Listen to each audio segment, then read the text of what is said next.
And how were you able to, yeah, I'd love for you to talk into like, how were you able to get creative, get thoughtful, get innovative when you got in front of these folks that you wanted to invest in the PLL, when all's they in their mind before you sat down in front of them, they looked at the failure of what was happening with the MLL? Yeah. Yeah, I think so.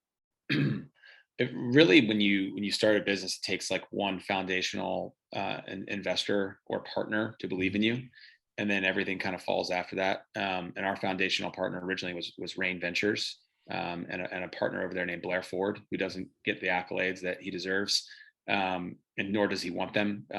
He's former Bain capital partner and is a partner at Rain Ventures, and he and a couple other guys over there, Colin Neville, who's a partner, and a guy named Rob Petroforte, who's now at Genius Sports, just believed in it. Mhm. And I think they believed in it for a couple of reasons. First one was just looking at the general growth of the game at the youth level, and seeing that there's growth there. Yeah.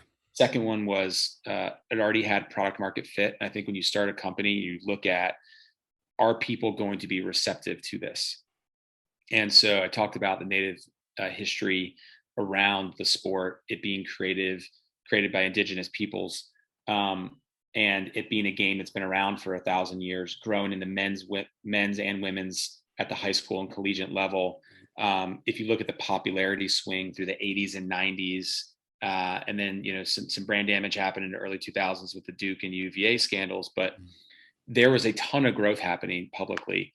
And sort of we believe that the collegiate scandals on the men's side with Duke and UVA, and then the MLL's lack of commercialization of the professional league, left an opportunity for us to go build it. And so what we talked about is, we thought that the market was there, we thought that the statistics of the growth were there, and we thought our model of being a digital social media business that owned a league, single entity, for the time being, not for control purposes, but for purposes of strategy, and being able to create a consistent experience for players, fans, and our partners, our broadcast partners, and our sponsors. The best way to do that in an early stage is single entity, this tour-based model. That was the recipe. And we found some people that believed us.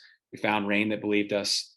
We found NBC and John Miller. He was the original person that took a huge risk on us and gave us a Mhm. ton of linear inventory and packaged a great deal. And we'll, no matter where we go, we'll always be indebted to them for taking that first risk. And then once that happened, everything started to come along. And then the players believed in us, that took a bunch of risk. And we talked about, not only paying them more, but also giving them stock options and ownership, and then healthcare. And they had Awesome. to believe us. And that Mhm. took a lot of phone calls, and some didn't, and that's okay. And then they ended up coming over with us 3 years later, and some did, and Right. they were more rewarded. So with stock. So there you go. So